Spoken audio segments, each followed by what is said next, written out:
Yalinov Podcast. Salut, c'est Simon pour Yalinov. Alors aujourd'hui on reçoit et on accueille Maxime Leloup qui va nous parler de son parcours. Bonjour Maxime, comment ça va?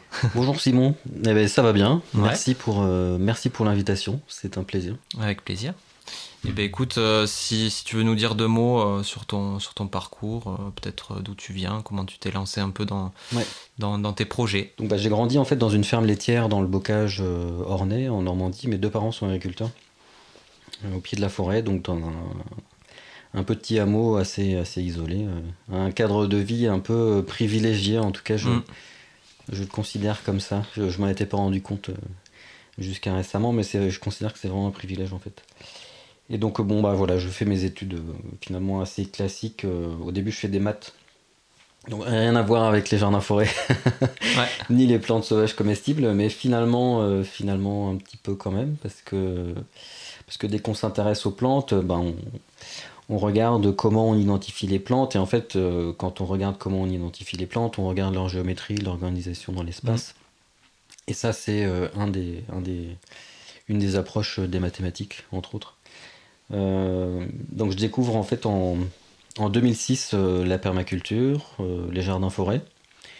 Bon, à l'époque c'était assez confidentiel comme sujet, il y avait peut-être une ou deux pages internet, ou peut-être trois, je sais plus, enfin il y avait vraiment pas grand chose, mais voilà, je découvre tout ça. En 2007 je découvre aussi les plantes sauvages comestibles. Et en fait ces deux sujets, jardin forêt, plantes sauvages comestibles, vont suivre tout mon parcours, avec des sortes d'alternances par période. Donc dès 2007, je travaille à la traduction d'un petit bouquin de permaculture qui s'appelle Graines de permaculture avec Jean-Luc Girard de Passerelle Éco. À ce moment-là, on commence à parler un petit peu de jardin-forêt dans ce livre-là. Et puis, suite à ça, je commence la formation du Collège pratique d'ethnobotanique avec François Couplon. Donc une formation de 3 ans sur les plantes et leurs usages avec une approche très pratique, très pragmatique en fait, vraiment dans l'usage de la plante, essayer de faire rentrer la plante sauvage dans le quotidien. Et ça c'est quelque chose qui me suivra jusqu'à aujourd'hui finalement. Après ça en fait j'ai été cueilleur pendant 7 ans, donc de 2011 à 2017. Donc je faisais de la cueillette de plantes sauvages alimentaires, principalement pour des restaurateurs, un grossiste aussi. Ok. Il y a un moment. Il y a une année, j'ai fait de la transformation. Alors c'est une activité voilà, qui a beaucoup évolué. Au début, je faisais plus de formation. Après, il y a des périodes où je me suis mis à faire de la transformation, d'autres périodes où je me suis mis à travailler pour un grossiste. Voilà, j'ai pratiqué cette activité pendant 7 ans. À ton compte À mon compte comme indépendant, ouais. Ok, trop bien. Donc c'était une super expérience. Super expérience, mais bon, au bout d'un certain temps, j'ai changé, j'ai bifurqué, entre guillemets. Ouais, mais en tout cas, tu as dû apprendre pas mal de choses. Enfin, ça a dû, en termes de plantes, à mon avis. Oui. Ouais. En fait, Apprendre pas mal sur le. Oui, c'est intéressant parce que je cueille des plantes sauvages alimentaires depuis 2007 de manière significative dans mon alimentation quotidienne, quoi. Ouais. Avec des périodes où j'ai plus cueillir que d'autres. Il y a certaines années où j'ai peu cueilli, d'autres années où j'ai énormément cueilli. Mais effectivement, c'est vrai que le fait d'approcher cette activité avec un aspect professionnel agricole, enfin agricole dans le sens production commerciale, là effectivement ça pose les questions de la cueillette, ça les pose différemment. Et ça je trouve que c'est assez enrichissant, ouais. C'est assez enrichissant. Et t'as fait comment justement pour apprendre les plantes comestibles, parce qu'il y a les plantes toxiques aussi, enfin, il y a quand même une part. T'as fait des formations, des études, t'as fait ça sur le tas? Oui, en fait, j'ai fait, c'est cette école, le collège pratique d'ethnobotanique, que j'ai fait à partir de, donc j'ai commencé en 2008. Donc c'était une formation qui durait 3 ans, assez complète. Donc c'est la formation qui, moi, dans mon parcours, m'a mis le pied à l'étrier avec la botanique, l'ethnobotanique, l'usage des plantes. Ok. Et à partir de cette formation, parce que une formation, en fait, Voilà, c'est un coup de pouce, c'est une étincelle, c'est un starter dans un parcours. C'est quelque chose qui va lancer la personne, mais après, c'est à la personne de prendre le relais et de continuer d'approfondir le sujet, de pratiquer, quoi. Après, c'est vraiment la pratique quotidienne qui fait la différence. Mais en fait, suivre ce type de formation, ça permet d'avoir un ensemble de repères qui vont permettre de continuer à apprendre sur le terrain, mais aussi d'aller chercher des informations dans la littérature. Y compris la littérature scientifique, parce que bon voilà, on travaille sur un certain nombre de connaissances, donc on est capable de structurer la pensée à la sortie de la formation, ce qui permet de venir enrichir ça avec des informations qu'on va prendre à droite à gauche, mais qu'on arrive à situer dans le contexte dans lequel elles ont été produites. Ok, super. Et du coup, par la suite, après ça Après ça, grand changement. Grand changement, comme tu disais, voilà, ouais, c'est ça. Grand changement, mais pas de changement. Enfin, c'est un peu cette histoire de continuité. C'est-à-dire que je change de sujet, je bascule entre sujets, je bascule entre activités, mais finalement, le fil rouge, il reste le même. Il y a une vraie continuité dans le fil rouge. Donc, en 2018, pardon, là, je retourne à la fac pour me former en géographie. Donc, je cherchais une discipline qui puisse me permettre de travailler sur les interactions humain-végétal, humain-environnement, mais avec une approche assez équilibrée entre, d'un côté, le regard naturaliste sciences dures, entre guillemets, et de l'autre côté, les approches sciences humaines. Et donc, du côté sciences dures, c'est l'écologie, du côté sciences humaines, c'est tout ce qui est anthropologie, ethnobotanique, etc. Et pour moi, l'équilibre, en fait, il se situe dans la géographie, parce que c'est une science de synthèse. En tout cas, moi, j'aime bien la considérer comme ça, qui est capable de croiser sur un même lieu, sur un même territoire, sur un même objet de recherche, des approches qui sont complètement différentes. Donc de la géologie, de la pédologie, de la géographie sociale, de la géographie culturelle, etc. Donc on peut intégrer toutes ces lectures, tous ces regards sur un objet de réflexion. Et pour moi, c'est la géographie qui permet de le faire de la manière la plus efficace. Alors c'est très, très personnel, il y a des gens qui diront que non, c'est l'écologie, d'autres voilà, c'est des orientations personnelles, mais j'ai vraiment découvert la géographie à ce moment-là, en fait. Parce que la géographie, c'est pas que des cartes et des... Voilà. C'est ça. C'est ça. Ouais. En fait, l'image que les gens ont de la géographie, c'est... entre guillemets, le truc qui fait chier où on fait des cartes au lycée. Ouais, t'apprends les régions, les trucs. Et en fait, pas du tout. Pas du tout. C'est une science du territoire, c'est une science de l'espace, de comment on vit dans le territoire, comment on se déplace, comment on habite le territoire. Je disais, j'ai grandi dans le bocage. Le bocage, en fait, c'est aussi une manière d'habiter le territoire. C'est un habitat dispersé. C'est pas qu'un maillage de haies, en fait. La campagne, c'est des espaces plus ouverts, avec des villages, des villes, avec un habitat plus resserré et plus ponctuel, quoi. Et la géographie, elle permet d'avoir une lecture intéressante de tout ça. En tout cas, de mon point de vue. Donc voilà, tout ça, ça me mène jusqu'à 2020. Donc je finis ce deuxième master avec un mémoire sur les jardins-forêts. Alors un mémoire sur les aspects territoriaux du jardin-forêt. Donc le territoire dans le sens appropriation de l'espace. Le territoire, c'est de l'espace dans lequel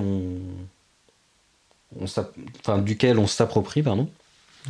Et donc on va dire cet espace est à moi, ou j'appartiens à cet espace, ce qui est la même chose mais en symétrique. Et à partir de ça, on a tendance à définir des usages de l'espace.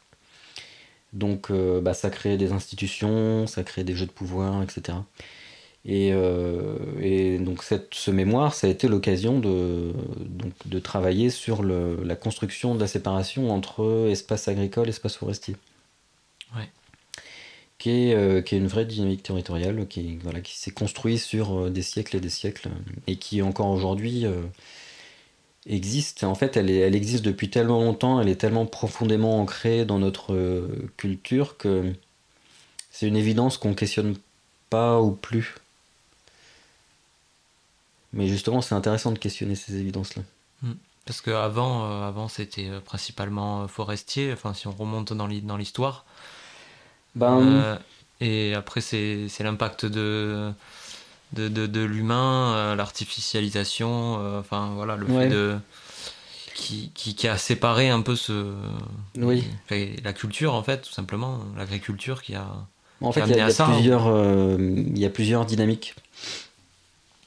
Il y a une dynamique qui est démographique. Donc, Mm. les espaces boisés et puis les espaces ouverts, la proportion entre les deux, elle est fortement, enfin, jusqu'à la révolution industrielle, en fait, l'arrivée du charbon minier. Jusqu'à ce moment-là, la surface forestière, elle est fortement corrélée à l'inverse de la population. Donc, plus il y a de gens, moins il y a de forêt, en gros, Mm. Par rapport aux ressources, par etc. rapport à l'usage des À ressources. l'usage des ressources. Après, ce qui est intéressant, c'est le mot en lui-même forêt, en fait. C'est-à-dire que les arbres, évolutivement, ils existent depuis voilà, des centaines de millions d'années. Euh, les espaces boisés, la forêt en tant qu'écosystème, donc les groupements d'arbres, pour définir ça de manière très grossière, ça aussi, ça existe depuis des dizaines de milliers d'années. Par contre, le mot forêt, lui, il est récent. Lui, il date du tout début du Moyen Âge, en fait, et c'est ce que ça veut dire forêt, dans le sens territorial, dans le sens appropriation du territoire, ça veut dire un espace boisé dont on exclut les paysans pour le réserver à deux usages. Alors à l'époque, tous les sylvas, donc les espaces boisés, ils appartenaient assez souvent aux seigneurs. Il y avait des sylvas communistes aussi, des forêts qui relevaient de l'ordre, qui relevaient du commun en fait. Mais à un moment, il y a un roi qui s'est dit bon, je vais faire une sylva entre guillemets, je caricature, hein, Mm. qui s'est dit je vais faire une sylva regia. Ça sera ma forêt, donc sylva, il a aussi appelé ça sylva forestis ou foresta. Et le mot lui-même forêt, la racine du mot, c'est lié au fait de légiférer. Bon, je me souviens plus exactement l'étymologie, je l'ai pas en tête, mais ça peut se retrouver facilement. Et c'est pas du tout lié en fait à un espace boisé.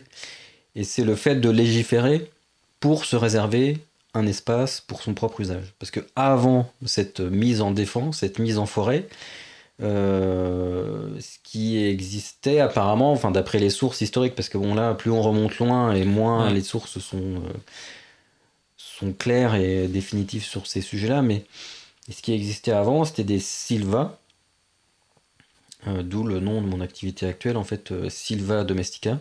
Yes. Et c'est Ok. pour ça que je suis un peu allergique au mot forêt, j'évite le plus possible de Ok. l'utiliser. Oh, c'est intéressant. Et ces Silva, en fait, c'est très bien décrit dans le bouquin de Martine Chalvet, Une histoire de la forêt. Et elle explique que bon, la plupart des sources portent à penser que avant cette mise en défense, avant cette mise en forêt, les Silva, les espaces boisés, c'est des espaces qui sont socialement ouverts. C'est-à-dire que même si ces espaces peuvent être la propriété d'un seigneur ou d'un ordre ecclésiastique ou autre, Mm. tout le monde avait accès à ces espaces boisés pour tous les usages. Donc chasser, pêcher, Et puis même piéger, c'était récolter du cultivé aussi. bois. Il paraît que ils ont retrouvé des traces en Amazonie, tout ça, Hmm. de communautés, enfin de peuples qui cultivaient même dans ces Oui, forêts-là. Donc bah, c'était oui. même, enfin voilà, ils habitaient la forêt, il a cultivé.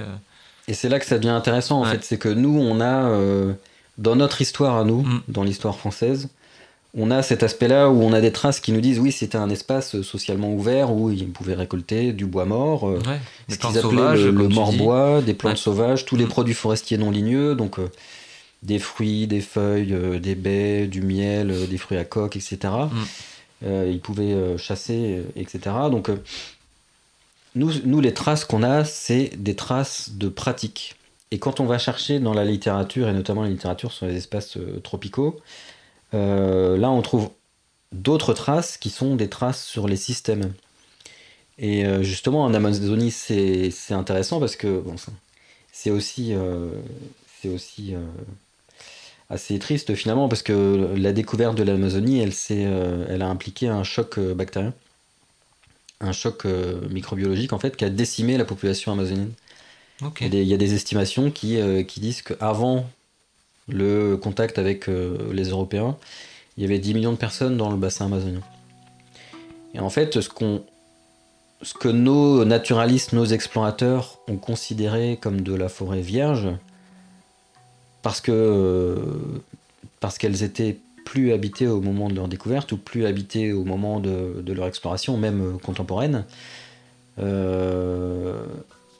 c'est le reste d'une culture qui l'a construit. C'est-à-dire que ces écosystèmes, c'est des écosystèmes qui ont été co-construits, qui ont co-évolué avec l'occupation humaine. Et ça se retrouve notamment sur le...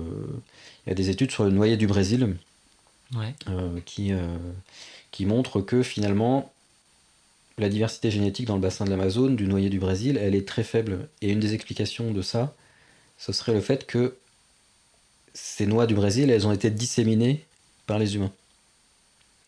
Et bon, il y a d'autres études sur la phytosociologie, donc comment les plantes vivent entre elles et comment elles se répartissent, dans quelle proportion. Et donc il y a certaines études là qui disent que, en fait, il y a des espaces dans la forêt amazonienne où la proportion de plantes utiles aux humains est supérieure aux autres espaces. Et une explication de ça, c'est que c'est un aménagement qui a été fait par les populations. Et donc peut-être avec de la sélection variétale, peut-être avec tout un tas de choses qui ont été perdues au moment de ce choc microbien. Et c'est quoi que tu appelles le choc microbien en fait En fait, quand les Blancs sont arrivés, ils sont arrivés avec leurs maladies, auxquelles les locaux n'avaient jamais été confrontés. Ouais. Donc là, ça au début, ils ne le savaient pas. Par contre, au bout d'un moment, ils l'ont compris. Et donc il y a eu des pratiques des colons qui consistaient à donner des couvertures, bon ça c'est plus documentaire en Amérique du Nord, mais donner des couvertures qui étaient infectées avec la variole par exemple. Ok. Et en fait c'est une arme redoutable, parce que ces populations-là, elles ont été décimées par des maladies auxquelles elles n'avaient jamais été exposées. Confrontées, ouais. Et donc les cultures indigènes qu'on voit aujourd'hui, c'est on pourrait avoir cette image de peuple de la nature qui a toujours existé, etc. Mais non, en fait, c'est des recompositions depuis des siècles à partir de ce qui s'est passé à ce moment-là. Les sociétés avant contact avec l'Occident, c'est assez difficile de les imaginer, à part avec les études d'archéologie, mais dans le bassin de l'Amazone, des appentis en feuilles de palmier, en branches, etc. Ça laisse pas de traces j'allais dire agroécologiques. Archéologiques, pardon. Archéologiques, ouais. Ouais, non, c'est sûr. Bon, après, il y a quand même la terra preta, qui reste une trace apparemment. La terra preta, qui est donc une couche de matière organique, en fait, c'est ça, de décomposition. Qui est une terre assez... pour simplifier, comme on peut. C'est une terre assez particulière. C'est noir, ouais. C'est une terre assez particulière en fait c'est une terre qui est présente en Amazonie dont au début on ne s'expliquait pas l'existence.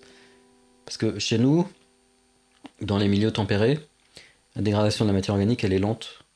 Et donc la matière organique elle descend dans le sol.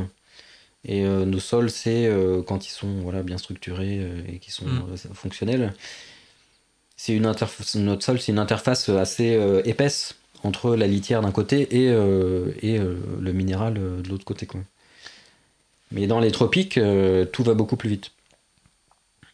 Bon, la dégradation de la roche elle est plus rapide, mais aussi la dégradation de la matière organique. Et en fait, elle est tellement rapide que les couches de sol sont beaucoup plus superficielles que les nôtres. Et ce que les gens ne s'expliquaient pas avec la terra preta, c'est que il y a de la terra preta qui fait 1 mètre, voire peut-être 2 sur certains sites de profond, quoi. C'est une terre très riche du coup.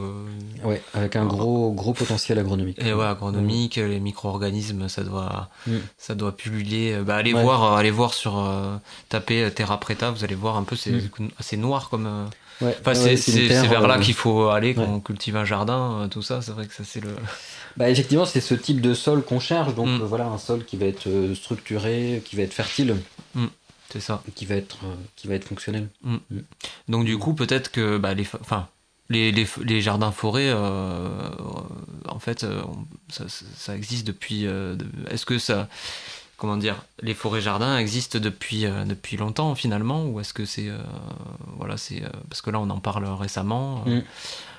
Comment on pourrait le définir et pour parler aussi d'un peu de l'agroécologie parce que c'est un terme qu'on entend souvent. Est-ce que voilà quelle pourrait être la différence avec les forêts jardins et voilà, est-ce qu'on peut essayer de définir ces deux termes parce que...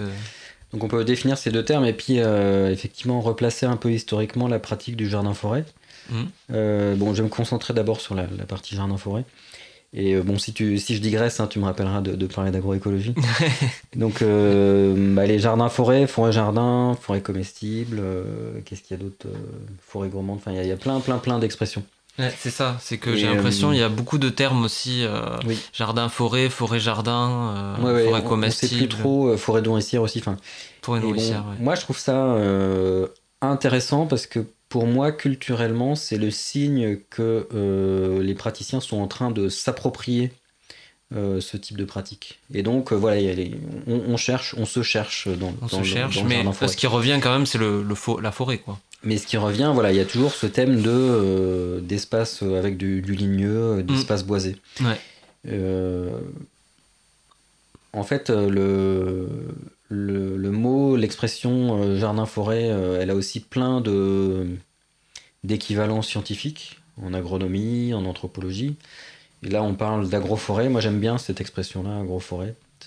Bon, même si je reste allergique au mot forêt, mais je trouve que c'est assez parlant. Ouais. On parle aussi de Forest Garden, hein, les Sri Lankais qu'on publié sur les jardins-forêts Singalais dans les années 80. Ils parlaient de Forest Garden. Okay. Il y a la foresterie analogue, il y a complexe agroforesterie système, donc les systèmes agroforestiers complexes. Il y a plein de manières de les appeler aussi dans les publications scientifiques. Mais moi, il y a une définition que j'aime bien, qui a été donnée dans un livre de Emmanuel Torquebio. Et j'aime bien cette définition parce qu'elle est simple. Et elle pose bien les choses. Ça reste une définition qui a une approche purement descriptive, donc on n'explique pas les seuils par exemple. Et cette définition, elle est de dire que un jardin-forêt ou une agroforêt, c'est un système de production avec du ligneux qui est multistrate. Donc là, je parle bien de strates et pas d'étages, parce qu'en botanique, les étages de végétation, c'est les étages en altitude. Et pas à l'échelle d'un site. Donc multistrate, dense et diversifié. Voilà, donc finalement, c'est assez simple. Bon, il n'y a pas de seuil explicatif pour dire quel seuil de densité, quel seuil de diversité, donc on pourrait essayer de travailler sur d'autres manières de définir ce que c'est qu'un jardin-forêt. Ouais. Mais moi j'aime bien cette définition-là, je trouve qu'elle est parlante, qu'elle fonctionne bien. Et en fait, cette pratique du jardin-forêt, donc il y a la définition, l'approche des agronomes en fait des années 80, qui ont travaillé sur ces systèmes-là dans les tropiques. Mais la pratique, elle, par contre, elle est millénaire.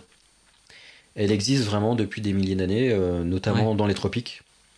Il y a des zones dans les tropiques où jusqu'à plus de 10% du territoire, c'était du jardin-forêt.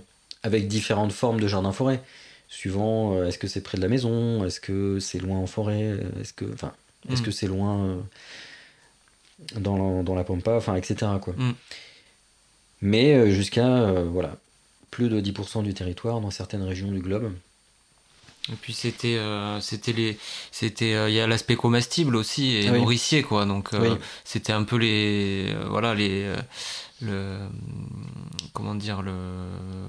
c'était la survie quoi. Donc manger, se nourrir, se soigner, c'était les éléments primaires quoi. En fait, ça répondait à ces besoins-là primaires quoi. Oui, c'est un système. Alors, il a souvent aujourd'hui, enfin en tout cas dans ce qui est documenté aujourd'hui, il est souvent associé à d'autres systèmes de production, donc des rizières, la production de manioc en champ ouvert.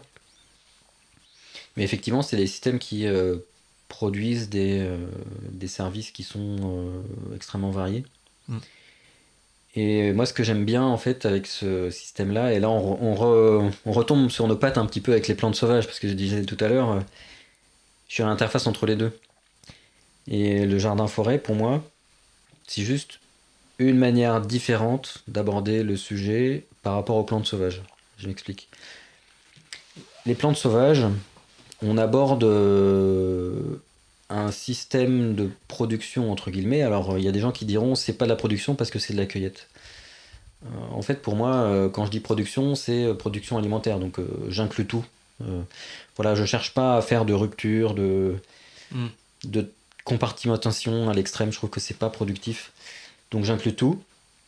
Et donc il y a l'aspect plantes sauvages comestibles qui est une approche par les pratiques et il y a l'aspect jardin-forêt qui est une approche par les systèmes. Mm. Donc système de production, un ensemble d'éléments qu'on rassemble et qu'on fait fonctionner ensemble pour obtenir des services. Voilà. Et en fait, quand on regarde une station de cueillette dans laquelle vous commencez à interagir, donc vous interagissez avec une espèce, deux espèces, trois espèces, puis en fait vous pouvez finir par interagir avec, je sais pas, une dizaine d'espèces sur une station. Si cette station, elle correspond à la définition d'un jardin forêt, donc ligneux, avec du ligneux, multistrate, dense et diversifié. En fait, là, vous avez un jardin forêt de fait, Mm. Sans rien faire, quoi. sans avoir jamais à rien planter. Mm. Et là, on a la capacité, et c'est là que je trouve ça le plus intéressant, on a la capacité à reconstruire par l'interaction avec des pratiques assez peu intensives finalement, donc par des pratiques de cueillette et de gestion de la ressource sauvage, on a la capacité de reconstruire des jardins forêts de fait. Et donc de reconstruire les jardins forêts qui ont pu exister au début du Moyen-Âge ou autres. En préservant, en fait, tout simplement, en préservant la nature et Oui. l'existant, en fait. C'est en travaillant avec l'existant. Moi, j'aime bien l'idée de coévoluer. De coévoluer, ouais. Voilà, donc ouais. c'est une coévolution avec un système existant. Voilà, ça c'est un opposé, un pôle, une sorte de pôle dans la réflexion. Et l'autre pôle, à l'opposé de ça, c'est le jardin-forêt en mode paysagiste entre guillemets, où on part d'une feuille blanche, on amène tout, on construit tout, et on a tendance à tout gérer, donc apporter de la matière organique pour la fertilité, etc. Et on peut tout reconstruire. Ouais. Et pour moi, les deux ne sont pas opposés en fait. Ouais. Et c'est ce qu'on voit dans le réel, sur le terrain, c'est quelque chose qui se situe dans la continuité entre les deux. Alors il y en a qui sont plus proches d'un pôle, plus proches de l'autre, et en fait ces deux systèmes, ces deux pôles de réflexion, ils sont pertinents dans des situations qui sont différentes. C'est-à-dire que si vous êtes dans une situation où le sol est complètement, enfin excusez-moi l'expression, mais complètement défoncé, il n'y a plus de matière organique, c'est compacté, il n'y a pas d'eau, il n'y a pas de fertilité chimique, il n'y a que dalle. Bon, là, coévoluer en faisant la cueillette sauvage, ça va prendre plus d'une génération, quoi. Alors que si on arrive avec, c'est vrai, un tracteur et du pétrole, mais juste un bon petit coup de sous-soleur, rotavator, enfin les itinéraires techniques classiques de l'agroforesterie pour implanter des arbres, voilà, mulchage avec du broyat, etc. Un petit coup d'irrigation au bout de 5 semaines quand il n'a pas plu l'été, etc. Toutes ces choses-là, là on peut reconstruire quelque chose rapidement. On peut aider, quoi, on peut accompagner. On peut faire partie de la solution, entre guillemets. Mais pour revenir à cette histoire de continuité, en fait, ce sur quoi je travaille ou je réfléchis, ou ce qui m'accompagne, ce que j'accompagne en tout cas, dans ma réflexion, c'est vraiment cette idée des systèmes de production qui sont dans la continuité entre le pôle très spontané, avec coévolution. Il y a des personnes qui parlent de domestication d'écosystèmes. J'aime bien cette expression. C'est pour ça que le nom de mon activité, en fait, c'est Silva Domestica. Okay. Et puis l'autre pôle, plus jardin-forêt, en mode paysagiste ou agricole, où là, on y va avec les gros bras, entre guillemets, c'est-à-dire on plante à fond, etc. Donc voilà pour la partie jardin-forêt. L'agroécologie dans tout ça, en fait, l'agroécologie, c'est prendre les connaissances mainstream, entre guillemets, de l'agronomie, et puis y intégrer des acquis de l'écologie scientifique. Et faire du développement. Donc finalement, l'agroécologie, en tout cas de mon point de vue, c'est juste de l'agronomie mise à jour. Ouais. Et l'agroforesterie, pour moi, c'est un peu pareil. C'est-à-dire que Bon, il y a plein de définitions, et définir, c'est toujours compliqué, même pour définir les jardins-forêts. Moi, je suis pas satisfait de la définition descriptive des jardins-forêts. Je pense qu'on a besoin d'une définition plus fonctionnelle, qui permette de mieux, d'être plus efficace dans la conception, dans la mise en œuvre, dans le suivi, dans l'implémentation des jardins-forêts. Mais bon, voilà, on pourrait passer sa vie à définir en fait. Mais Ouais. alors c'est intéressant, mais on ferait rien d'autre. Alors ça serait Ouais. dommage. Ouais. Mais donc l'agroforesterie, c'est le fait d'introduire des arbres dans les espaces agricoles. Euh, Typiquement, on a une pâture, un pâturage, on met des arbres fruitiers haute tige. Et là, on a le pré-verger normand, donc avec des vaches normandes et des pommes ou des poires. On a le maillage bocager avec les haies. Donc là, c'est aussi un autre système traditionnel agroforestier. Moi, j'aime bien dire en fait que l'agroforesterie, c'est quand on met des arbres là où on les attendait plus dans les espaces agricoles. Je trouve que ça, c'est une définition un peu floue, mais qui marche bien. L'agroforesterie, ça Ouais, peut je vois. aussi être en partie réintroduire des pratiques agricoles dans les espaces forestiers, justement, où ces pratiques ont été chassées. Et donc voilà, là, il y a des choses intéressantes à faire, mais il y a quand même plus de latence et plus de liberté dans les espaces agricoles, de manière générale. Et c'est lié du coup à l'agriculteur, quoi. Oui, à l'agriculteur, à l'agriculture. Mm. Alors que les forêts-jardins, bah, c'est pas une activité agricole en soi. Enfin, Ouais, bah, pas encore. puis voilà, Ouais. j'ai l'impression que dans tout ce qui est agroforesterie, il y a une démarche aussi c'est ça, de rentabilité, Oui. de productivité. Mm. Alors que là, les projets de forêt-jardin que je vois Mm. émerger, c'est voilà, essayer de remettre du lien un peu avec la nature. Oui. Il y a cet aspect social. Mm. Ça englobe beaucoup de choses, Ouais. je trouve. Oui, bah en fait, Ce serait peut-être une des différences actuellement, quoi. Oui, mais ça, c'est pas. En fait, pour moi, cette différence, elle est pas liée au système en lui-même. Elle est liée à où est-ce qu'en sont aujourd'hui les praticiens du jardin-forêt. Mm. Je m'explique. On peut avoir plein d'objectifs différents pour les jardins-forêts. Donc, tu en as cité quelques-uns. Donc, ça peut être de la production à l'échelle domestique. Ça peut être de la production à l'échelle commerciale, donc une activité agricole avec de la rentabilité. Voilà, c'est un des sujets les plus difficiles avec les jardins-forêts. Ouais. Il peut y avoir des aspects pédagogiques, des aspects sociaux, des aspects santé. Mm. Voilà, Ouais.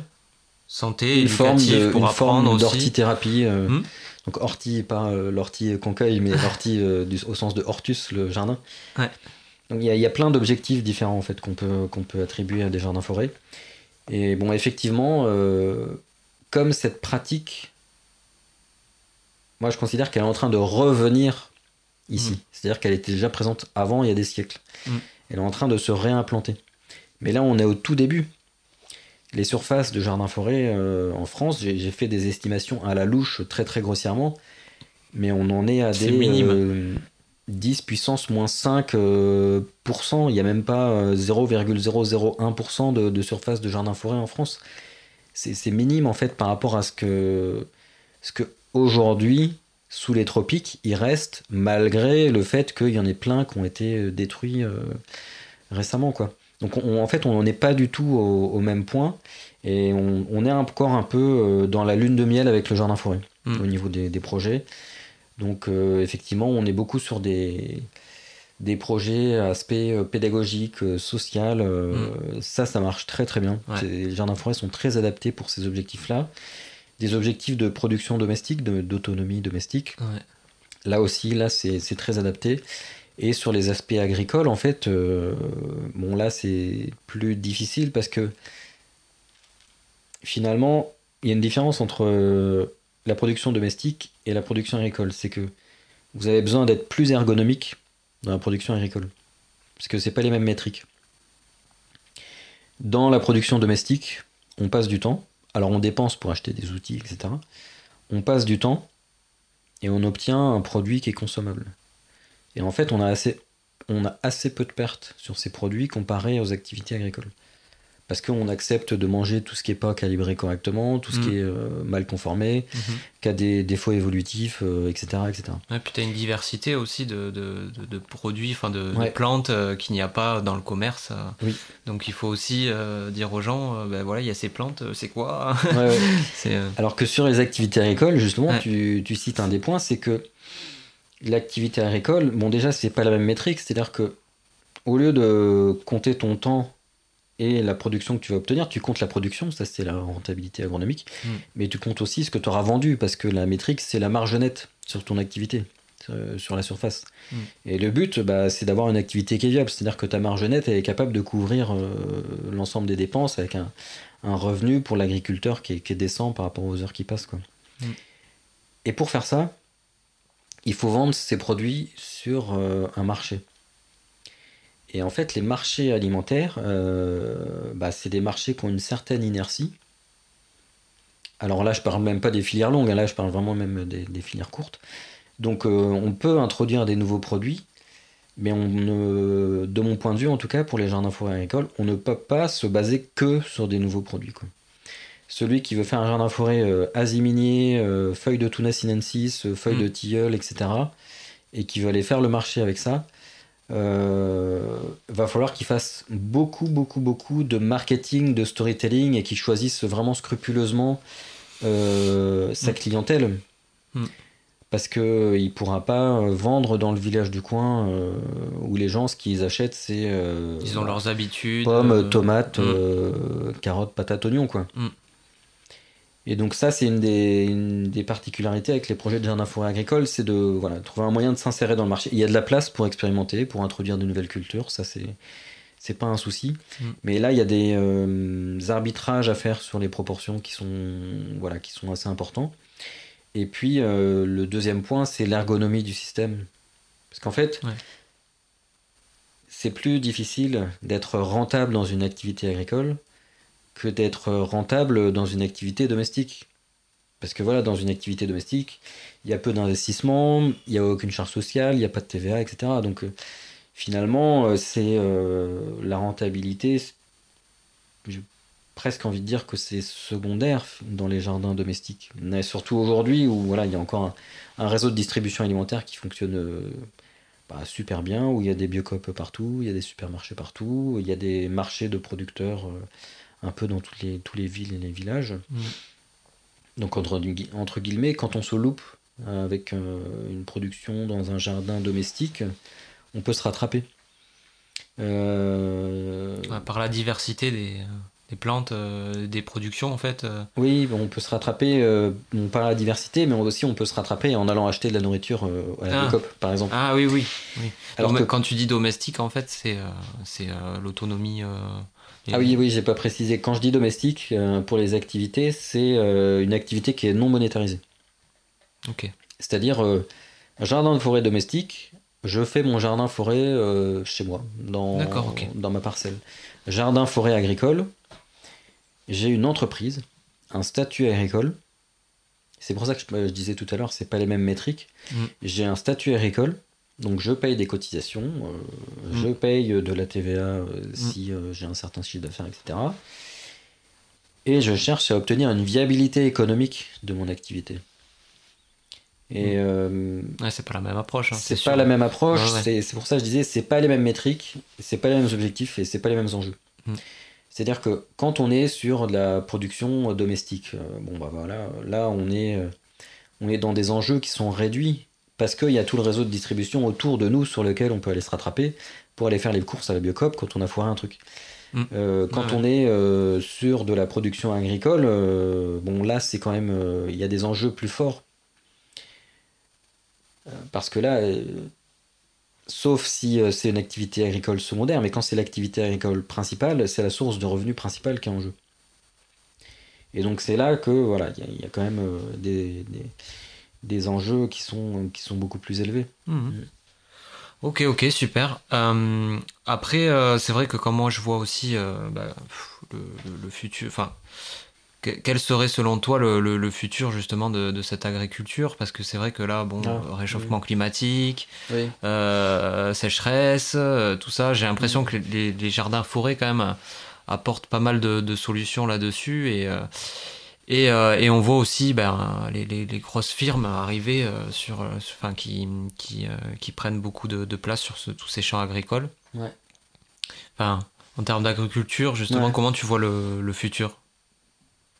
Comment tu vois le futur de l'agriculture, si on peut dire? Non, en fait, il y a beaucoup trop de questions dans ces questions.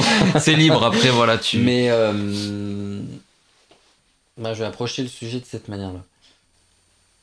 Pour moi, il n'y a pas d'opposition entre de l'agroécologie,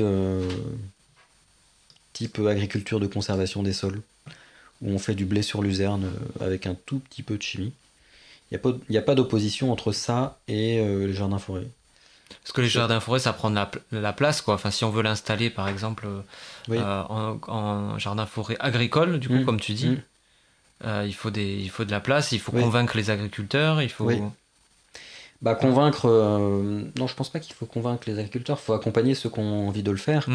Mais de toute façon, pour convertir... Alors, c'est vrai qu'il peut y avoir des discours parfois de dire il faut changer la société, il faut faire que des jardins forêts. Ça m'est arrivé de penser ça, mais Mais moi, je le pense, mais c'est un peu mon côté rêveur, peut-être, mais mais j'ai l'impression que ça apporte tellement, tu vois, de bénéfices de faire ça. Il y a trop de côtés positifs pour qu'on ne puisse pas le mettre en place, quoi. C'est vrai. Par contre, il y a quand même des côtés négatifs ou des risques qui sont pas souvent cités. C'est que quand tu fais une culture pérenne, si tu as une maladie,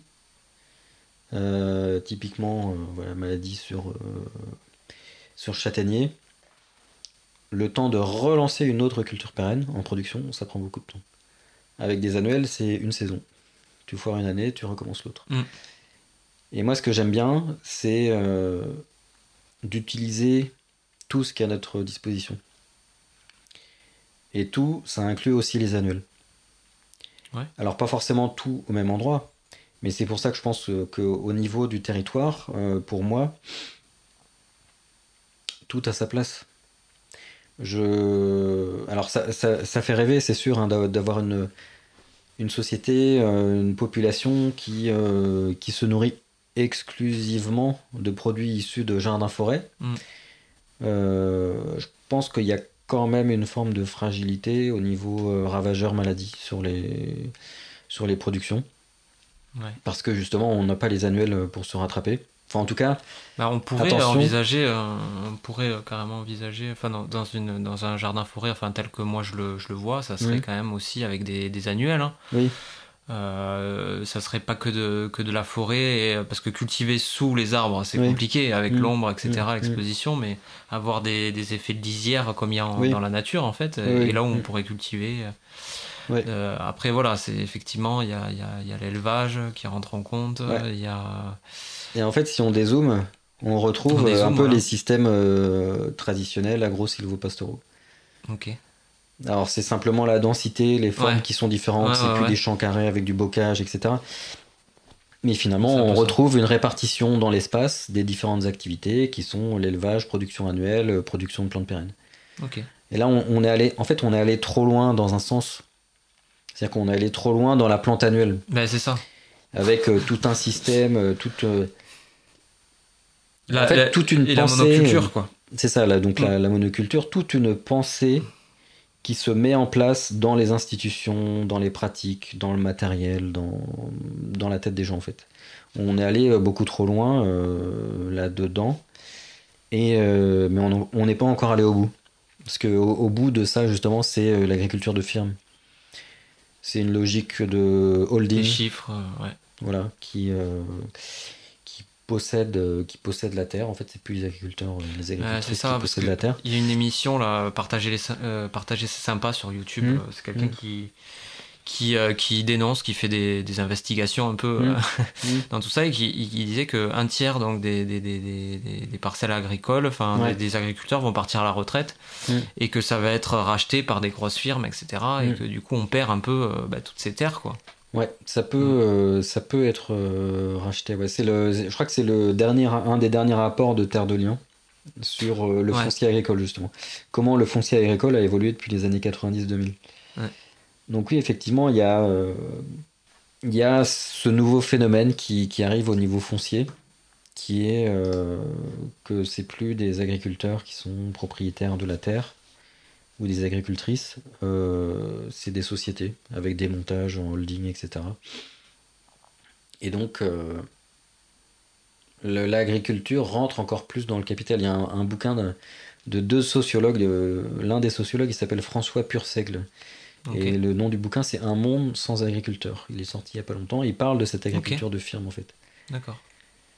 Mais bon, il parle de cette évolution-là, du fait que l'agriculture familiale est plutôt en difficulté face à une agriculture de firme qui peut rapatrier des capitaux de droite et de gauche pour acheter de la terre. Et puis ça m'étonnerait qu'ils fassent des forêts-jardins ou de l'agroforesterie. Ah, mais firmes. Qui sait qui sait c'est peut-être à nous de les convaincre, d'essayer de faire des systèmes comme ça. En fait. Ouais. C'est là que... Tu vois, c'est là finalement que des pensées qui sont dans la rupture ou dans le conflit, je trouve que c'est contre-productif. Ouais. Et c'est dans ce sens-là que je disais tout à l'heure, pour moi, il faut utiliser... on a besoin de tout. Et dans un jardin-forêt, on a besoin de tout à différents niveaux. C'est-à-dire que quand on fait un jardin-forêt, on a aussi besoin des annuels à certains moments. Et que si on fait un jardin-forêt agricole...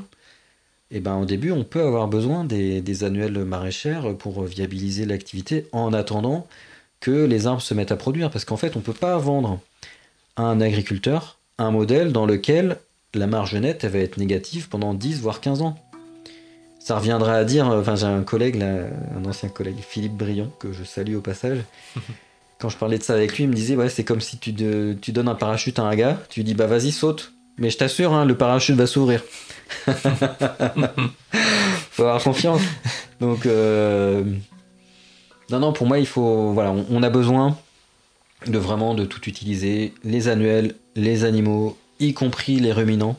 Les ruminants au niveau agronomique, les vaches, les moutons, c'est extrêmement intéressant pour reconstruire la flore microbienne des sols.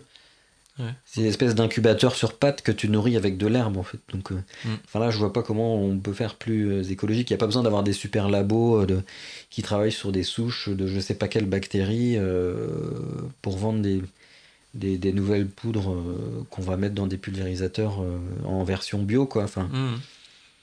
Ces outils, ils sont déjà là. Et j'ai participé au colloque Jardin-Forêt qui est organisé en Angleterre là, à distance tous les ans, donc j'ai participé il n'y a pas longtemps. Okay. Et il y a des personnes qui étaient dans une approche jardin-forêt en disant il faut pas d'annuels, il faut pas d'animaux. Qui sont fermés. Et en fait, et y compris sur des approches agricoles. Et moi, ça me pose problème. Parce que finalement, on vend un peu le modèle dont je parlais tout à l'heure, où on dit aux gars, tu vas perdre de l'argent pendant 10 ans, mais je t'assure qu'au bout de 10 ans, tu vas en gagner. Mais quand on voit les variations de prix de l'énergie, les variations de prix de vente des matières agricoles, et qui sait ce qui va se passer dans 10 ans ?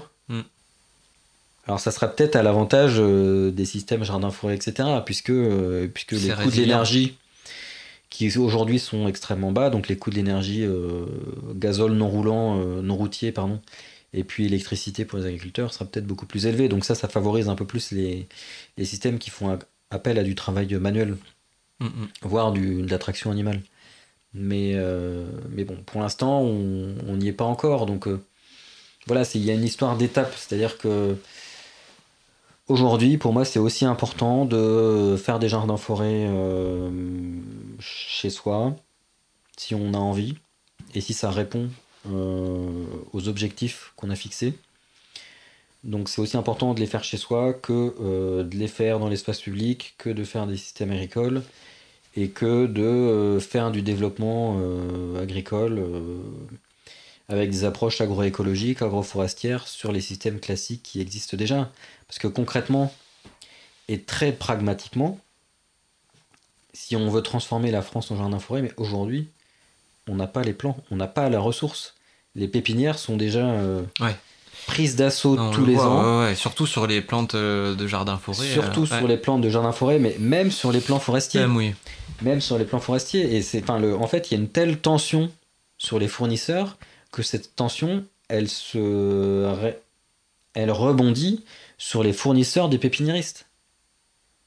C'est-à-dire que les pépiniéristes, des fois, disent, mais en fait, oui, on aimerait bien anticiper, mais on trouve pas de semences pour faire du semis de plants forestiers. Et là, on parle de plants forestiers, on ne parle pas de plants de jardin forêt. Donc c'est qu'il y a de la demande aussi. Donc ça veut dire c'est qu'il y a de la demande. Mais voilà, faut que là il y a une notion, il y a une vraie notion filière en fait pour le passage à l'échelle. Ouais. Donc filière amont, filière aval. C'est-à-dire la filière amont, c'est les fournitures pour ce type de projet. Et la filière aval, c'est toute la commercialisation, quoi. Et comment on peut développer une commercialisation pour ces systèmes agricoles qui permettent de faire donner une existence décente à l'agriculteur, de vendre aux consommateurs des produits qui sont abordables financièrement. Donc voilà, là il y a des vraies questions sur le modèle jardin forêt, parce qu'il y a des vraies questions sur tous les modèles agricoles en fait.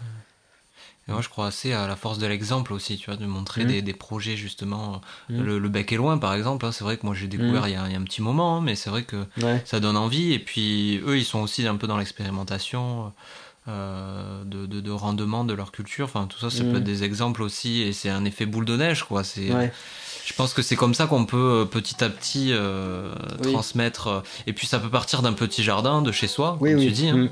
Oui, je suis d'accord avec tout ce que tu as dit, sauf sur le Bec et loin. Tu mets des réserves. Voilà, je mets des réserves sur. J'y suis jamais allé, mais voilà, en tout cas, voilà ça. Mais en fait, eux-mêmes mettent des réserves sur leur propre modèle.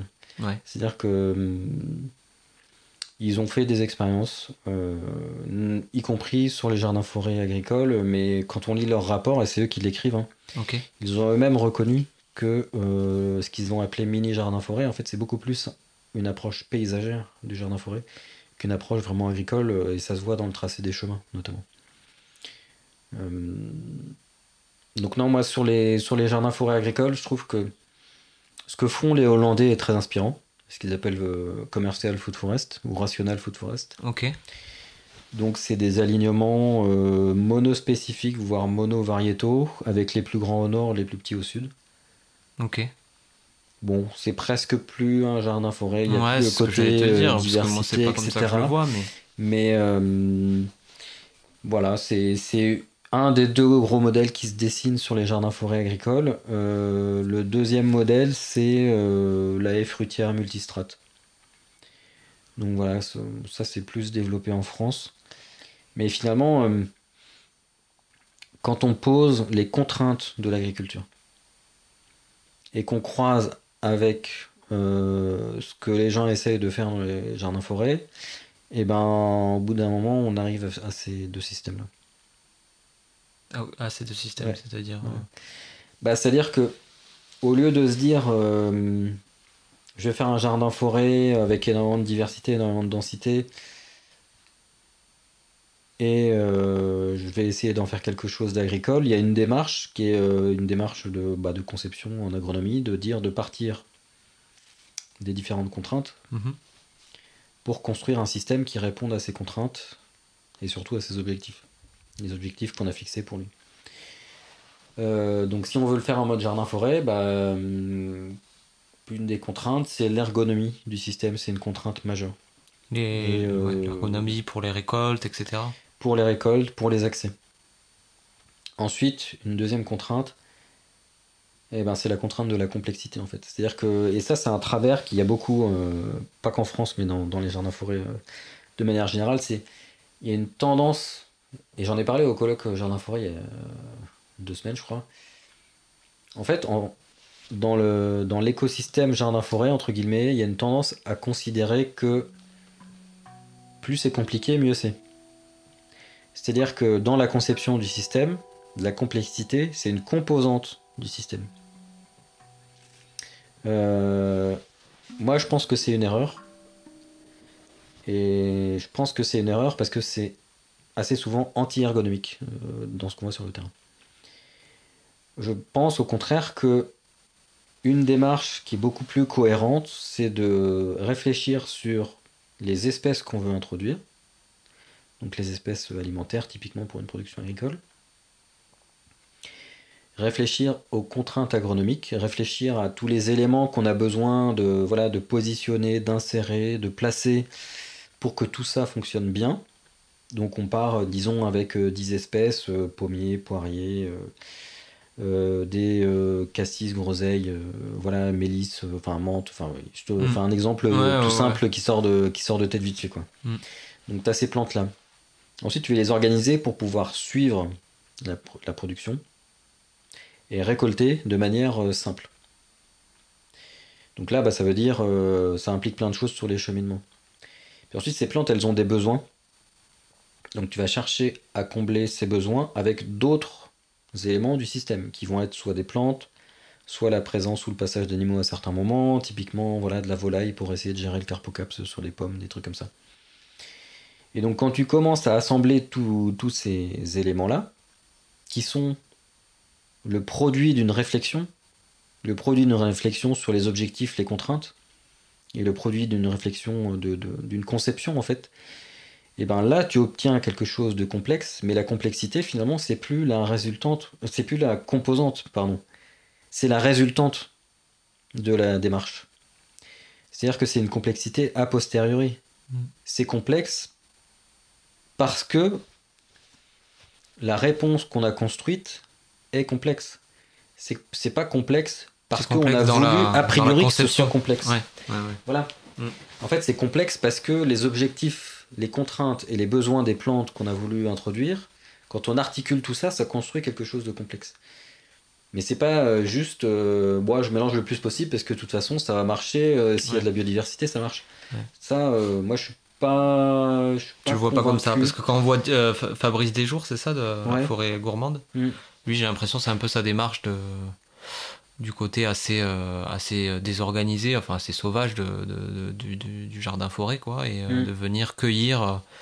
Alors c'est quand même entretenu, hein, mais le moins possible. Parce que moi l'avantage que je vois aussi sur les forêts jardins, c'est le temps de gagner à tu vois, où ça se gère tout seul comme une forêt en fait, ou comme un espace naturel. Ouais. Sur l'approche de Fabrice, j'ai travaillé avec eux, donc on se connaît. Je sais pas vraiment s'il est complètement dans cette approche complexité a priori, quoi. Il faut que ce soit complexe pour que ça marche bien. Ça, je pourrais pas dire. Ce serait plutôt à lui de mais répondre. Je trouve son système assez intéressant. Par contre, effectivement. Mais lui, je sais pas s'il a cette démarche agricole, du coup. Je sais pas s'il a expérimenté ça. La démarche que moi je viens de décrire, non. C'est une démarche que j'ai construite sur plusieurs années et puis que je vais commencer à enseigner cette année. D'accord. Notamment pour les jardins forêts agricoles en fait.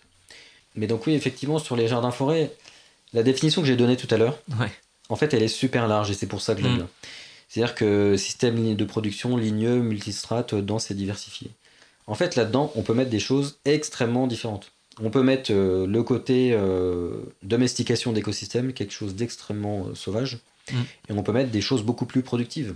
C'est-à-dire que tu peux mettre, si tu veux mettre du pommier sur M9, là, du pommier de mûr fruitier, vas-y quoi. C'est vrai que c'est assez large. Et ça, moi j'aime bien cette liberté par rapport à ce type de système. Bon, après c'est vrai que les approches cueillettes peuvent être très efficaces en production par unité d'énergie investie. Par contre, en production par surface, là je mets plus de réserve et je demande à voir. Sur des grandes surfaces, c'est ça ? Non, c'est-à-dire que en fait la production, il peut y avoir deux métriques principalement pour mesurer le rendement agronomique d'une production. Tu regardes la production par surface, donc tonnes hectares, et tu regardes la production par unité d'énergie investie. Ok. Et donc, typiquement, la bio, elle produit, en tout cas, elle est censée produire plus par unité d'énergie investie par rapport à l'agriculture conventionnelle, en mode un peu brut, quoi. Donc là, on parle pas de traitement bas volume, hein, on parle du mode bourrin, quoi. Mais de toute façon, le mode bourrin, avec le prix des intrants aujourd'hui, il est en train de disparaître. Donc, il y a ces deux métriques, voilà. Production par unité de surface, production par unité d'énergie investie. La cueillette, c'est très performant par unité d'énergie investie parce que tu te contentes de cueillir. Oui, t'as juste à récolter. Donc si tu mets en place ce type de système, effectivement, tu te contentes de cueillir. Par contre, la production par unité de surface, là, il faut voir. Il faut faire des mesures. Là, j'ai quand même des réserves. Et de manière générale, en fait, dans le monde jardin-forêt, il y a un peu ce discours qu'on peut retrouver de oui, mais ça produit plus. Ouais, mais ils sont où les chiffres? C'est ça. On les a pas. Et personne les a. On imagine que ça En peut fait, produire c'est, plus par toute cette diversité de plantes ouais. Et c'est là que je pense qu'il faut faire vraiment, vraiment attention avec les systèmes agricoles. Parce que celui qui paye les factures et celui qui va essayer de gagner sa vie, c'est pas le technicien jardin-forêt, c'est l'agriculteur. Mais oui, si on était sur les résultats, on parlait de résultats en filigrane, c'est-à-dire est-ce que le jardin-forêt c'est vraiment plus productif par unité de surface par rapport au système équivalent? Le discours ambiant dit oui, c'est le cas, mais on n'a pas les résultats. C'est-à-dire que même des gens qui ont fait des expériences comme le Bec et Loin n'ont pas pris la même composition, c'est-à-dire les mêmes plantes qui sont dans leur mini jardin forêt, et faire des systèmes parallèles à côté dans les mêmes conditions, avec un témoin, en fait, ce qu'on fait dans la démarche scientifique. C'est-à-dire que si tu veux voir si quelque chose apporte une différence, il faut que ce soit une différence par rapport à une référence. Et donc en agronomie, et puis en sciences de manière générale, il y a un cas témoin et un cas expérience. Donc là, le jardin-forêt et sa productivité, ce serait le cas expérience. Et le cas témoin, ce serait les arbres, les espèces, les variétés qui sont introduites dans le jardin-forêt, mais en mode verger classique. Et ça, la littérature, moi je la ponce régulièrement depuis 2019, en fait, sur les jardins-forêts tempérés. Pour l'instant, il y a des mesures de productivité sur les systèmes, mais il n'y a jamais de comparaison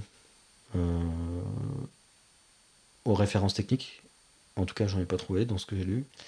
Et il y a encore moins de comparaison à un témoin dans des conditions équivalentes avec les mêmes espèces. Jamais en fait. Donc c'est là que je trouve que faut pas. En fait, il y a deux choses à éviter, je pense, avec le sujet des jardins-forêts. D'abord, la condescendance. Il y a un certain nombre de personnes dans l'agriculture, dans l'agronomie, qui prennent ça de haut en disant non, mais c'est encore un truc de beatnik. Moi, je trouve que c'est pas correct comme attitude. Mais il y a une deuxième attitude qui est tout aussi incorrecte, c'est la complaisance. Et c'est de dire oui, mais si, ça produit plus, et en fait, on n'a pas les résultats. On peut pas vendre un système et porter un discours, ou alors on veut jouer les VRP du jardin forêt, mais après chacun est libre de faire comme il veut. Mais pour moi, c'est pas honnête de vendre la productivité d'un système avant d'avoir obtenu les résultats. Le problème, c'est que les résultats, il va falloir 20 ans pour les obtenir. Chez Graham Bell, en Angleterre, au nord de l'Angleterre, là, au sud de l'Écosse, son pic de production, il a mis 25 ans à l'atteindre. Donc qu'est-ce qu'on peut faire en attendant? Moi je pense que... Oui, puis c'est long d'arriver à une forêt, de partir en plus si on part d'un terrain vierge, pour arriver à la forêt au climax d'une forêt, c'est extrêmement long, donc effectivement... Mais c'est ça dont il faut prendre conscience aussi, et c'est là aussi que la transition, elle peut pas se faire du jour au lendemain, parce qu'on n'a pas les plans, mais aussi parce que ça met du temps à entrer en production. Et pour ça, en fait, il faut commencer à faire des tableurs Excel, à regarder un peu, tel arbre il rentre en production à telle période, et puis on estime. Alors après, les estimatifs, les prévisionnels, tous sont faux, hein. Mais on essaye d'en faire qui sont utiles, qui permettent d'orienter la réflexion, qui permettent de donner des repères, des ordres de grandeur. Et donc à partir de ça, on peut dire ok, là ça devrait pouvoir passer quoi, si ça se passe pas trop mal, en prenant les estimations basses de production. Pour moi, c'est là qu'elle est la démarche, en fait, c'est là qu'elle est l'ouverture sur le jardin forêt agricole. C'est de dire, il y a des repères, il y a des grandes lignes, il faut être clair sur le jardin forêt agricole, on ne sait pas où on va, clairement. Donc pour moi, on ne peut pas baser toute une activité agricole sur un seul atelier jardin-forêt. Moi, je trouve que c'est super casse-gueule. Ouais. Mais par contre, il y a clairement des choses à explorer. Et il y a clairement des aspects qui sont super intéressants sur tout ce qui va être biodiversité fonctionnelle, etc. Enfin là, il y a des choses qui sont super intéressantes, y compris pour les agriculteurs. Mais il y a une posture par rapport au jardin-forêt agricole, je pense, enfin, en tout cas, peut-être que je dis ça parce que je suis fils d'agriculteur, mais pour moi, il y a une vraie honnêteté à avoir avec les agriculteurs, quoi. Ils en ont vu plein passer des conseillers hein, qui leur ont vendu du chimique, du technologique, du numérique, de tout ce qu'on veut là. Et à quoi ça sert d'être la version jardin-forêt de ça? Moi, je pense que ça sert à rien. Et je pense que la démarche, c'est plutôt, c'est pour ça que je parle d'accompagnement. Donc, on accompagne un projet et on fait du mieux qu'on peut. On va chercher les meilleurs éléments qu'on peut trouver pour travailler sur le système. Mais on vend pas du rêve, quoi. C'est Oui, il faut rester réaliste et surtout quand ouais, on est dans une démarche, rester... comme tu dis, agricole où mais les gens, ouais. c'est leur métier, c'est leur vie. Oui. Faut pas leur mentir non plus. Ouais, non. Et ça empêche pas de rêver, en fait. C'est là que ça devient intéressant. C'est que finalement, je pense qu'il faut être idéaliste et pragmatique en même temps. C'est-à-dire que si on est uniquement pragmatique, enfin quelqu'un qui est uniquement pragmatique, pour moi, il est quelque chose de... Il n'y a pas de sens, quoi, presque. C'est presque vivre de manière machinale. Et à l'opposé, quelqu'un qui est uniquement idéaliste, il est ancré dans rien du tout. Il n'y a pas de confrontation réelle, en fait. Moi, ce qui m'intéresse, c'est l'interface entre les deux. C'est l'équilibre. C'est l'équilibre. Et bon, d'ailleurs, je suis balance. Hein. Voilà, moi aussi. Tu vois, c'est marrant. C'est marrant. Les grands esprits se rencontrent. C'est ça. Mais ce qui est intéressant, c'est l'interface, c'est l'équilibre entre, d'un côté, le terrain, donc les pratiques, les réalisations, les résultats. Quand on commence à avoir des résultats, c'est super, quoi. Et puis, de l'autre côté, la théorie, comment on explique, comment on comprend les choses qui se passent sur le terrain pour pouvoir les transposer. Et on fait sans cesse des allers-retours entre les deux. Et pour moi, c'est ça qui fait avancer l'agriculture. L'agriculture au sens de produire de la nourriture. Pas forcément, ça implique pas forcément des gros tracteurs et de la chimie lourde, quoi. Mais et là, le jardin forêt agricole a vraiment une carte à jouer. Très bien, très intéressant en tout cas d'avoir développé tous ces sujets. Bon, c'est assez technique aussi, c'est cool. C'est cool d'avoir un peu de tout, mais si on voulait, par exemple, donner des conseils, parce que on peut faire un jardin forêt chez soi ou quoi. Si on voulait donner un conseil à quelqu'un qui veut se lancer dans un projet comme ça, qu'est-ce qu'on pourrait lui dire? Il y a les plantes sauvages comestibles déjà, peut-être essayer de reconnaître un peu. Les plantes chez soi Alors en fait, il y a plein de manières de répondre à cette question. Oui, il y a plein de sujets. On peut commencer à... Moi, je trouve que les plantes sauvages comestibles, c'est quelque chose de super intéressant parce que justement, résultat tout de suite. C'est une bonne approche déjà. Typiquement, c'est voilà, on sort, on cueille, on cuisine, on mange, on apprécie. On ça, prend c'est les direct. plantes. Ouais, c'est vrai. C'est gratuit. Il n'y a pas besoin d'être propriétaire, il n'y a pas besoin d'être locataire que dalle. Enfin, on sort, on y va. Par contre, bon, faut quand même avoir accès aux espaces de cueillette. C'est pas forcément évident pour tout le monde. Connaître les plantes aussi, attention. Il faut connaître les plantes. Il faut, là, disclaimer, hein, vous ne consommez uniquement des plantes que vous avez identifiées de manière sûre et que vous savez comestibles de manière sûre dans les parties que vous consommez. Donc ça, la cueillette, c'est une prise, c'est prise de terre directe. Enfin, là, je paraphrase un peu le nom de l'activité de Mathieu Foudral, que je salue au passage, mais prise de terre directe, t'es en contact direct, hein, la connexion, elle est instantanée, quoi. Il n'y a pas besoin d'attendre 10 ans que ça entre en production. Donc voilà, les plantes sauvages comestibles, super intéressant. Et puis après, la deuxième réponse que je vais faire à la même question, ça me fait penser à une question que j'avais posée à Marcel Boucher une fois, je l'avais rencontré. Et j'avais demandé, mais Monsieur Boucher, comment on fait pour écrire? Et puis il m'a dit, tu prends ton clavier puis t'écris. Il faut juste Après il s'est repris puis il m'a dit, oui, bon allez, faut quand même avoir quelque chose à dire. Et en fait, ce que j'ai envie de dire sur cette question, sur se lancer, en fait, comment on fait pour se lancer? On fait un essai sachant qu'on peut faire des erreurs. Alors on apprend de ces erreurs. mais on apprend de ses erreurs à partir du moment où on s'en est relevé. Donc il faut dimensionner ses essais pour que le coût de l'erreur potentielle soit tenable et qu'on puisse digérer le truc, quoi. C'est-à-dire celui qui veut se lancer sur le jardin-forêt, je lui conseillerais de commencer par des petites surfaces, 100 mètres carrés, 50 mètres carrés, 200 mètres carrés. Ouais. Voilà, j'aime beaucoup ça. En fait, je suis en train de reparler un peu de l'approche que j'ai tout à l'heure. On part des besoins des plantes et on reconstruit tout le système. Et ben, dans l'implantation au niveau spatial d'un jardin-forêt, moi j'aime bien l'approche que j'appelle l'approche par le noyau fonctionnel. Okay. C'est-à-dire que au lieu de chercher à tout coloniser, à coloniser toute la surface avec d'abord les grands, les petits, les moyens, les petits, etc., puis les herbacées, j'aime plus l'approche de me dire je vais faire un noyau super dense où il y a tout d'un coup. Et là, je vais tout mettre, rassembler toutes les ressources pour que ça tourne à fond sur cet endroit-là. Et ensuite, partage d'huile, là, ça colonise, ça colonise, ça colonise. Parce que ce qui est intéressant avec ces systèmes-là, c'est qu'ils sont excédentaires en ressources.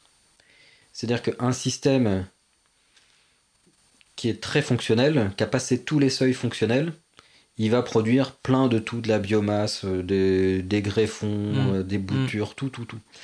Et ça lui permet de se répandre. Et si on est en dessous des seuils fonctionnels, là, on n'a pas cet aspect excédentaire. Et il faut attendre. Moi, je préfère ce côté exponentiel. Je trouve que c'est plus... ça, ce serait mon conseil pour se lancer, en fait. Se concentrer sur une petite zone. Commencer petit. Voilà. Faites vos expériences sur des petites zones. Bon, ça limite le coût de l'erreur, le coût de l'apprentissage.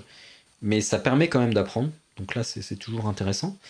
Et puis ensuite, faire tâche d'huile au fur et à mesure. C'est un peu comme le système au Burkina, je crois que c'est au Burkina Faso, je sais plus.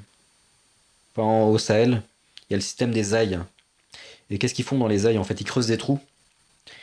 Et ils concentrent les ressources dans les trous. Parce que le Sahel, manque de ressources, manque d'eau, fertilité, etc. Trop de soleil aussi.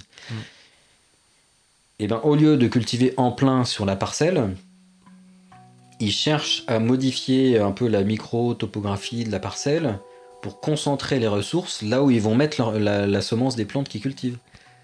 Donc ils creusent des trous, ça concentre l'eau. Au fond, ils mettent de la matière organique, ça concentre et la fertilité et aussi un petit peu la capacité à retenir l'eau. Et ils cultivent là-dedans. Ouais. Et en fait, c'est une question de, entre guillemets, cultiver une surface à la hauteur du potentiel d'une parcelle. C'est-à-dire que si tu as un hectare, mais que les ressources qui sont disponibles ne peuvent cultiver que 5000 m² ou 4000 m², tu cherches à concentrer les ressources sur ces surfaces réduites, donc 4000 m², disons, pour commencer ici. Et une fois que c'est bien implanté, hop, là tu peux faire tâche d'huile sur le reste. Ok. Et voilà, c'est ça que j'appelle le noyau fonctionnel en fait. Très intéressant. Merci. Après j'avais... oui, non, si tu voulais parler peut-être de toi, si tu as une activité, tu fais quoi en ce moment parce qu'on s'est un peu arrêté sur le parcours, on a dérivé, mais... si je reprends le parcours, en fait, depuis 2020, je bosse dans l'agroécologie, l'agroforesterie. Et maintenant tu fais quoi du coup? Ce que j'appelle ça de l'agronomie en fait, c'est-à-dire que quand on pose des questions sur les activités agricoles, on s'intéresse à l'écologie, on s'intéresse aux arbres et on fait pas de l'agroforesterie juste pour faire de l'agroforesterie, on fait de l'agroforesterie parce qu'on a besoin. Et moi, mon activité aujourd'hui, j'ai plusieurs choses, plusieurs projets sur le feu. Donc il y a ce projet de formation Jardin Forêt Pro qui va voir le jour, qui va se concrétiser à la fin du printemps. Donc avec la première session de Jardin Forêt Pro qui s'adresse à des personnes qui ont un projet agricole, soit développé, soit en cours de développement. Il y a je reviens aux plantes sauvages. Tu vois, par rapport, on parlait du continuum tout à Tu l'heure, on fait reviens, des allers-retours. tu fais une boucle. Ouais, Tu boucles la boucle. je tourne en rond, mais je tourne en rond sur des sujets qui me plaisent, donc Bah mais ça me va de tourner en rond, en fait, c'est pas si pire que ça. C'est... Et donc je retravaille sur les plantes sauvages comestibles. Ok. Là, voilà, avec une amie, je suis en train d'écrire une formation sur les plantes sauvages comestibles. L'idée, c'est pas forcément. L'idée, en fait, c'est de transmettre dans notre parcours avec les plantes sauvages comestibles, parce que moi, bon, voilà, depuis 2007, enfin, j'ai eu le temps d'expérimenter plein de choses. Et puis plein de périodes différentes, des périodes où je cueillais énormément, beaucoup de diversité, des périodes où je cueillais moins. Mais ça apporte quand même, en fait, même si on cueille que 2 ou 3 espèces dans son quotidien et qu'on n'y va qu'une fois par semaine dans le week-end, ça connecte à l'environnement. Ok. Et ça apporte énormément aussi. Mm. Donc il y a ces aspects formation, il y a aussi un aspect accompagnement de projet. Alors moi, ce qui m'intéresse surtout, c'est les projets agricoles de jardin forêt. Ouais. Ça, c'est le sujet qui m'intéresse le plus depuis 2020 au moins. Et oui, pourquoi du coup peu... justement pour le pourquoi et c'est quoi le... Bah parce que Qu'est-ce qui... ça c'est une question intéressante. Ou le déclic, tu vois, le dit... En fait, l'idée derrière ça, c'est de me dire, moi ça me suffit pas. Enfin, en tout cas, ce que je peux dire par rapport à cette question, c'est que ça ne me suffit pas d'avoir des jardins-forêts dans les espaces domestiques. Et je pense que dans le thème du jardin-forêt, on a beaucoup parlé d'agronomie en fait pendant les échanges là, mais il y a tout un thème civilisationnel autour des jardins-forêts.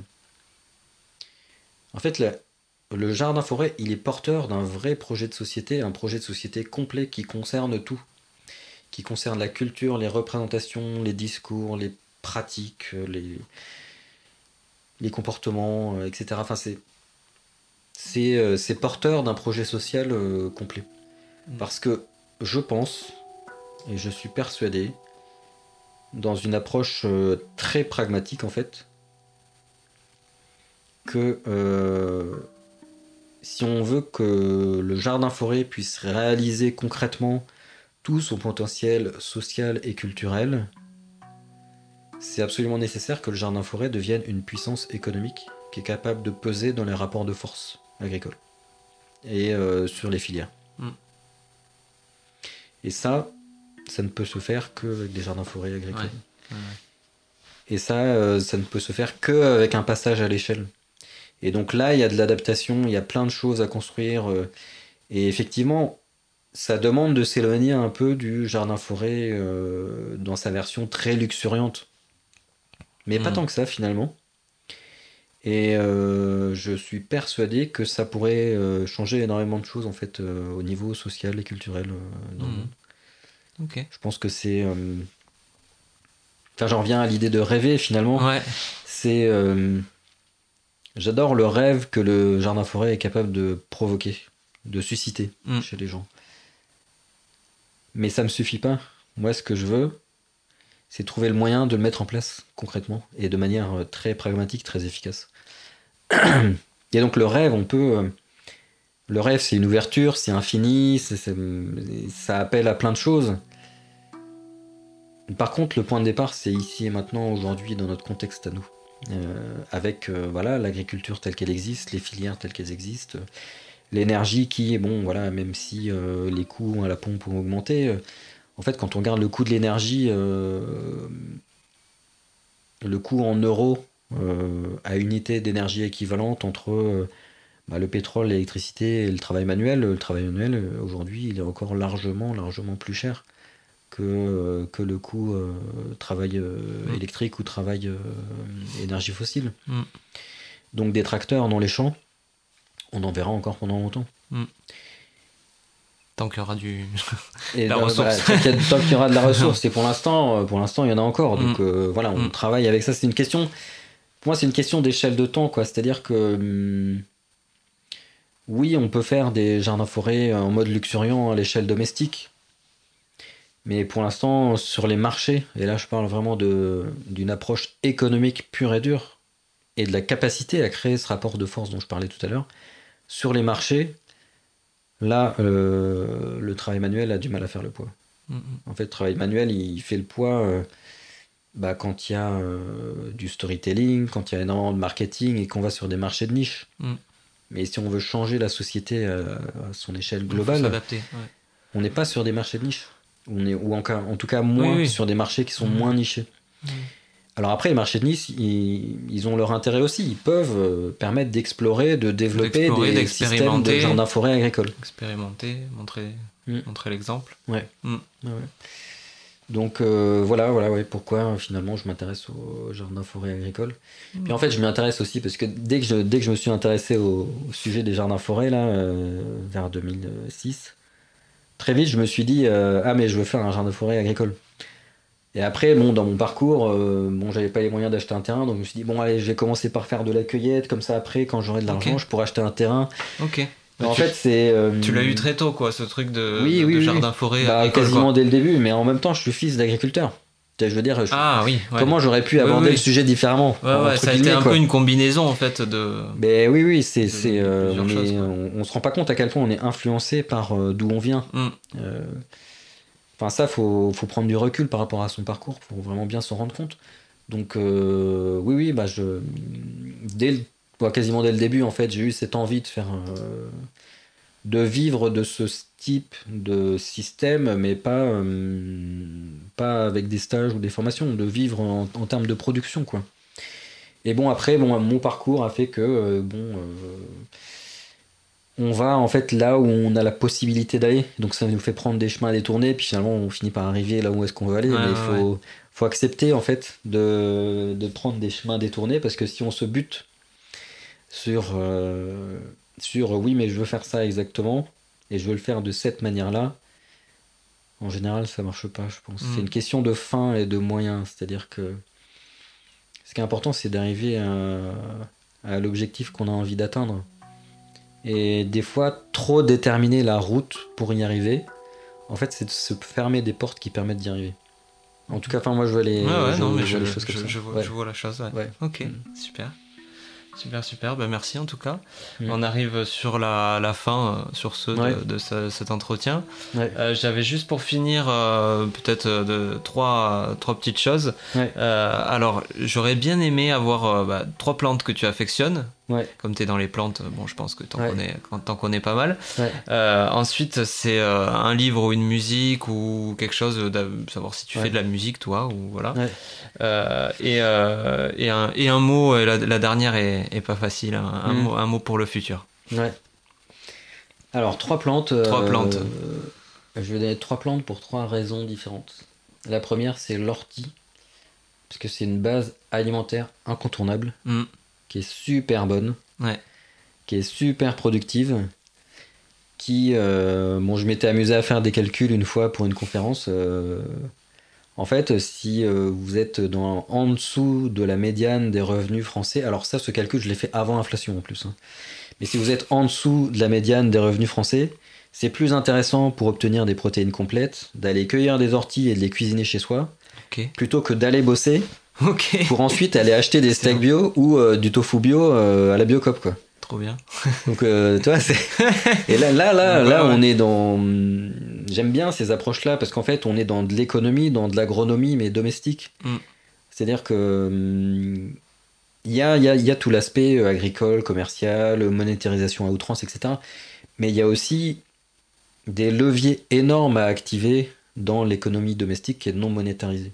Énorme. Et là, surtout pour les personnes qui ont des ressources limitées, c'est pour ça aussi que j'ai insisté sur les plantes sauvages comestibles tout à l'heure, c'est que ça rend les personnes à qui ça peut le plus rendre service, c'est celles qui ont le moins de ressources. Deuxième plante, Albizia julibrissin, l'albizia, légumineuse, donc fixe l'azote, croissance rapide, tolère la sécheresse. Quand elle est adulte. De belles fleurs aussi, il me semble. Des fleurs magnifiques. Ouais. Une ombre légère, un port assez aéré quand il est traité en relevé de couronne. Donc une super plante de service pour les jardins forêts.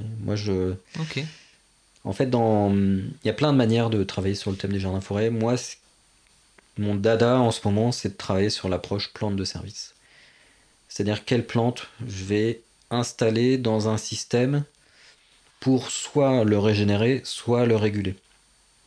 Donc produire de l'ombre, fixer de l'azote, produire de la biomasse, etc. Mm. Donc ça, l'albizia, super plante, et puis en plus une plante magnifique, quoi. Ok. Et la troisième plante, c'est la linaire rampante, Linaria repens, donc c'est une plante de la famille des Linacées. Ok. Une toute petite plante avec une toute petite fleur, mais qui est absolument magnifique, tout en subtilité, mais tout en discrétion aussi. Ouais, je la connais Qui pas, a ça. Tu vois. pas, à ma connaissance, pas d'utilité particulière. Bon, elle n'est pas classée comestible, elle a sans doute des propriétés médicinales comme toutes les plantes, mais j'aime bien cette plante juste parce que je la trouve magnifique, quoi. Ok. Et Ouais. on la trouve où, du coup, en... Bon, un peu partout, à droite, à gauche, bord de chemin, Ok. etc. C'est Ok, une ok. plante relativement courante. Alors dans le sud-ouest, je sais pas. En Normandie, oui, c'est assez facile de la rencontrer régulièrement. Ok. Ouais. Ok, Dans le ok. sud-ouest, je sais pas quand même. Ok. Ouais. Parce que l'été ici, c'est quand même assez sec. J'ai découvert vraiment la Ouais. sécheresse Et ouais, c'est le en sud. vivant un peu ici. Mm. Ouais. C'est pour ça que j'ai planté pas mal de plantes méditerranéennes chez Ouais. moi. Du coup, j'ai essayé de Bah ouais, m'adapter au futur. Mm, mm. Ah ouais. Bon, bah, c'est cool. Ok, ok. Et Après, ça peut être un livre ou, je sais pas, un truc un livre, par culturel contre, ou d'art. oui. Alors il y a un livre T'en as cité quelques-uns, là, mais non. que en fait, il y en a plein, mais je vais en citer un qui pour moi est central, vraiment central, et qui a été un déclic pour moi. C'est donc le livre Agriculteur à l'ombre des forêts du monde de Geneviève Michon, qui a été publié chez Actes Sud en 2015. Ok. Donc c'est un livre fondamental pour comprendre tous les aspects sciences humaines et sociales de l'agroforesterie, du monde paysan, cette notion de continuité. Bon, j'ai parlé de... On peut voir de la continuité un peu partout, en fait, au lieu de voir des ruptures. Donc il y a cette continuité entre les systèmes cueillette et systèmes plutôt intensifs en culture, mais il y a cette continuité aussi entre le monde paysan des milieux tempérés et le monde paysan du monde tropical. Ils n'ont pas la même histoire par contre. L'histoire n'est pas la même. Mais il y a une vraie continuité dans les pratiques, dans les manières d'envisager le territoire. Et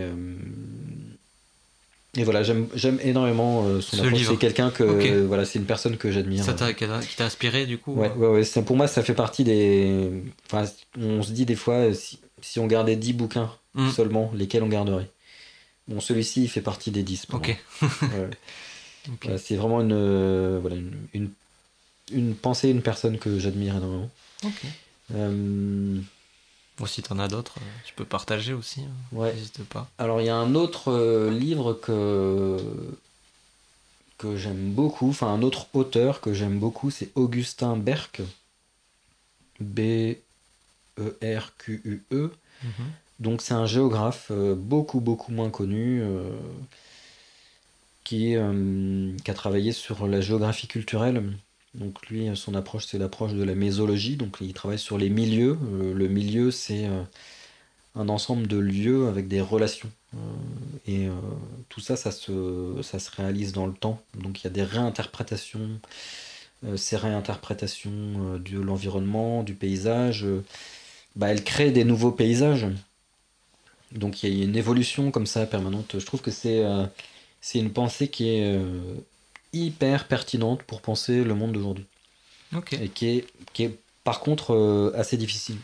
À lire, ouais. Ouais, c'est difficile à lire, mais il y a quelques bouquins qui sont beaucoup plus accessibles, et notamment un des derniers, c'est un livre d'entrevue entre Damien Deville et Augustin Berck qui s'appelle Entendre la Terre. Voilà, ça c'est un deuxième bouquin que je conseillerais. Ok, super. Ouais. Et pour clôturer l'entretien, un mot pour le futur ou pour les générations futures. Comme, ou ça peut être, qu'est-ce qui résume un mot, une expression. Ouais. Un mot, une expression. Un mot, c'est pas évident. Si j'en ai un. En fait, pour moi, le mot, ce serait optimisme. Ah, cool. Je m'explique. Il y a énormément de nouvelles qui sont assez anxiogènes sur le climat, la biodiversité, etc. Et finalement, j'ai l'impression, bon j'ai 40 ans aujourd'hui, j'ai l'impression que la génération d'après est un peu en perte de sens par rapport à ça, en conflit, et a presque perdu une sorte d'optimisme naturel qui vient de la pulsion de vie, juste le fait d'être en vie, quoi. Et je trouve qu'il y a c'est presque un abandon de la vie, en fait. En fait, ça vient d'une incompréhension personnelle, c'est-à-dire que je ne comprends pas comment on peut ne pas être submergé par la pulsion de vie et par l'optimisme que ça implique, quoi.